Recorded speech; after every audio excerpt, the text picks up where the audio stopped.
morning guys, today is Thursday and it's 7:45 ng umaga and today is 16th of May. And so, maghatid tayo ng anak ko. Dadalhin ko lang itong coffee ko and okay. And nakapantulog tayo. So, naglagay lang ako ng bathrobe. Tara, Els! So, dala natin tong coffee. Naglaba ako. Nagsalang ako ng labahan. And, kasi maaraw. Kailangan kong iwas yung aking car pala. And, nakalimutan din gabi pa lang i-on yung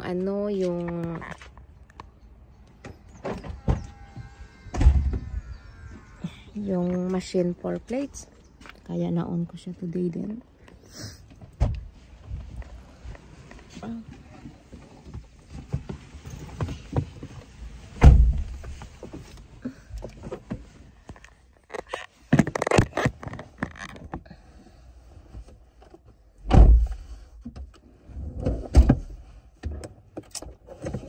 Hello, hello.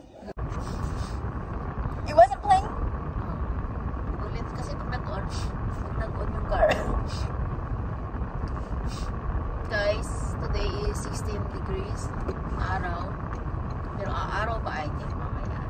And tomorrow, mayroon kaming small agenda. Celebrate daw namin yung Mother's Day. So, mag-grill.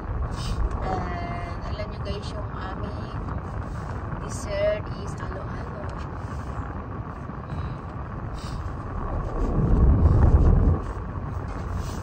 And may coffee tayo. It's coffee ko. Coffee yung black.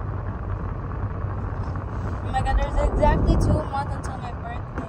So yeah, last na lang. Ito. Yung, kasi nagpabili ako sa friend ko ng 1 sachet lang na coffee ko. Ay, not 1 sachet, 1 dozen na coffee ko na brown and then black. Yung black na, ano na yun, may, hindi na yun nakadaan. Is it my accident?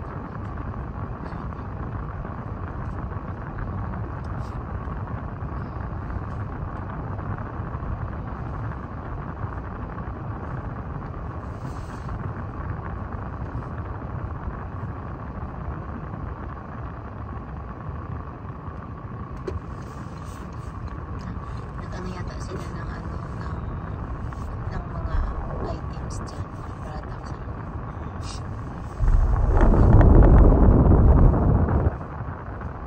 Pero wala pa kaming yung pinagkasunduan na time, what time kami mag-start bukas. Pero I think it's 5 o'clock or basta 5 to 5:30 para maraming time. And meron akong work next day, pero 7 to 1 lang. And Sunday is 7 to 3 o'clock. And Monday, free ako. Dapat meron nagtig ako ng extra work for Monday afternoon or gabi siya. So, babait sila.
don't like it.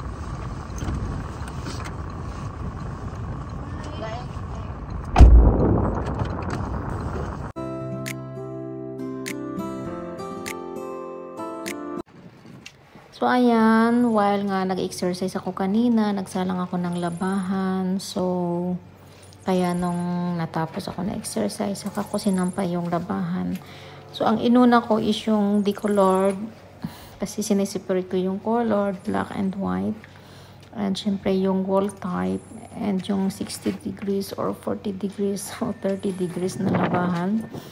So, marami siyang hati-hati. Tingnan mo nga naman yung suot ko, naka-fitness clothes ako, at yung aking bralette is nakatiklo pa sa likod, hindi naman namamalayan. Hindi ko rin yan napansin at hindi ko rin talaga siya naramdaman. So, ayan pala yung bedsheet na nilabhan ko, and I'm planning na maglaba din ng mga jackets pagka next day. So, yan. Maganda kasi yung sikat ng araw, talagang matutuyo yung mga labahan. Mahangin at mainit. So, it's perfect talaga pagka naglaba ka ng mga bedsheets. And, yan, dyan yan sa labas ng garage. Kasi, normally, yung namin, yung sampayan is nandito sa loob ng tinatawag namin yung storeroom.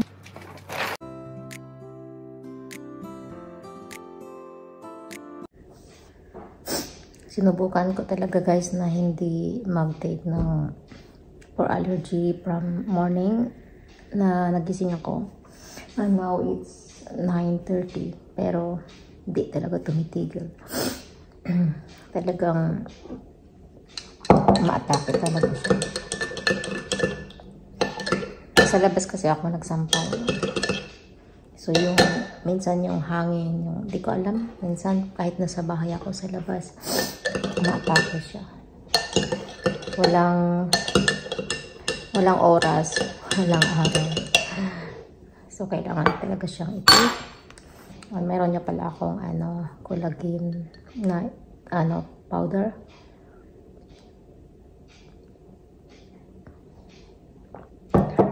And kakain lang ako ng boiled egg, hard boiled egg. Hindi na ako nag-aasin kasi hindi ko kayang mag-asin sa itlog. Lalo na yung yung soft boiled. Suka talaga ako niyan, guys. Yung yung hindi ako pwede sa maalat. So nag-exercise ako ng mga 30 minutes lang. Tapos nagsampay and mag-edit, higa-higa. Mamaya, kasi may book ako ng 2 o'clock. Si husband ko, uwi yun siguro ng early kasi mag-attend siya ng burol sa family niya. Part ng family pero medyo malayo pa sa side na ata yan ng tatay niya or something. Hindi ko naman yan siya na-meet. Tinanong niya ako nung isang araw kung sasama ko sa kanya. Sabi ko kung hindi ako makahanap ng extra work, sasama ako. Ikahapon may nakita akong extra work. Hindi ko na alala na today pala ang burol. Kaya tinanong niya kahapon kung sasama ba ako daw sa kanya doon sa burol. Sabi ko may work ako. So sabi niya okay lang kasi di mo naman yan siya na-meet. So di ko lang maalala kung na-meet mo siya nung ilang years ago. Pero hindi ko rin siya maalala. So I think mag-uwi siya ng early today para mag-attend ng burol. Hindi ko lang alam kung anong oras yung burol kasi mali yata dito kasi 1 o'clock to 2 o'clock. So, hindi ko alam kung maabutan pa niya ako dito sa bahay. Sunduin ko yung anak ko rin na babae. Mga 1:30, 1:25. Hindi diretso na ako sa work. Pero pag may work ako guys, hindi man ako nag-almusal. Coffee lang ako. Parang brunch na yung nangyayari. Mga 10:30, 11:30. 10:30 to 11. Yan kami kumakain ng mga kasama ko. Hindi mo na masabing breakfast, brunch na siya.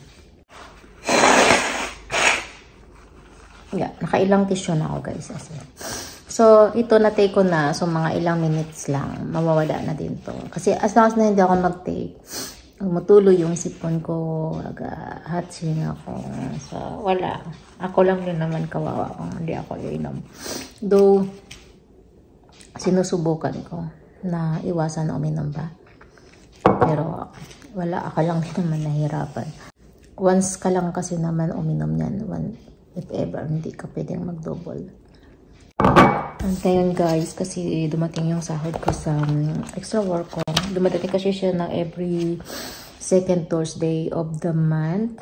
So, every second Thursday of the month. Ganon.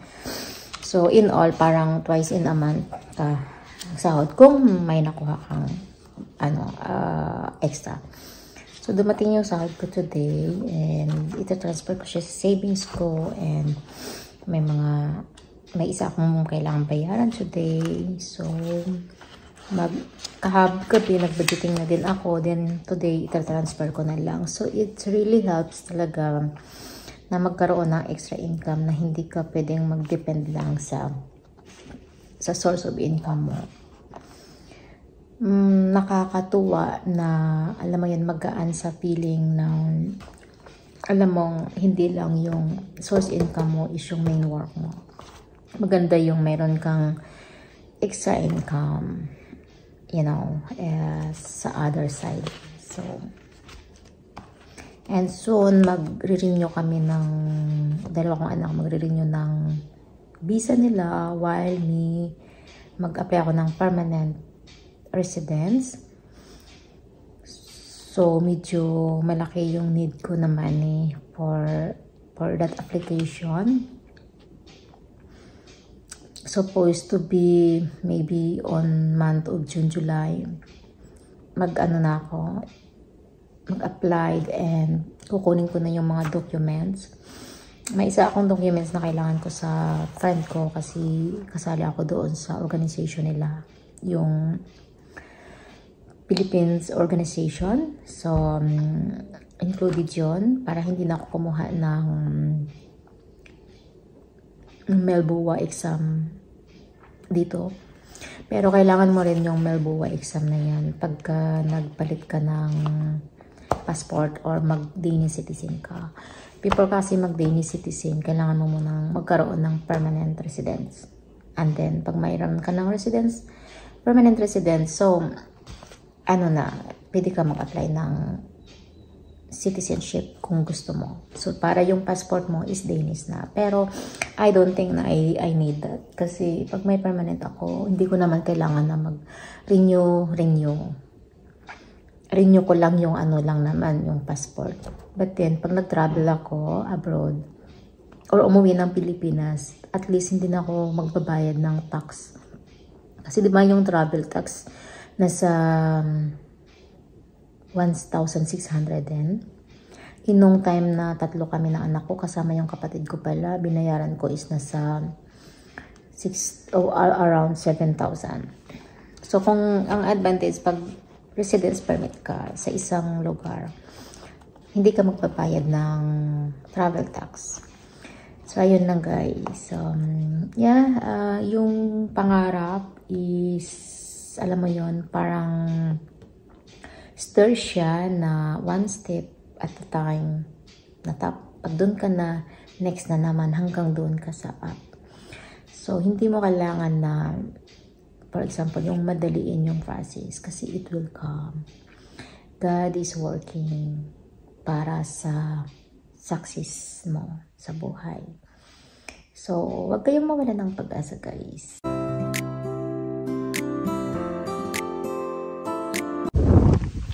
Good evening guys. It's already 9 o'clock. At kakatapos ko lang dito sa trabaho. Tingnan nyo yung sikat ng araw. Araw pa talaga. But it's 9 o'clock dito sa Europe. Ang ganda lang naman talaga pag summer dito. No? Kasi 9 o'clock, 9:30 and 10 o'clock. Talagang maaraw pa. And so, yeah, pizza na naman yung kinain ng anak ko at yung asawa ko. And yung anak kong lalaki, nauna naman na siyang umuwi kasi kanina nasa tawag dito. Nasa gym siya, pero hindi na siya nagpa-wait ng 9 o'clock. Kasi, nung Tuesday, inantay ko siya or sinundo ko siya. So, ngayon guys, mag-drive tayo, and wala akong work bukas.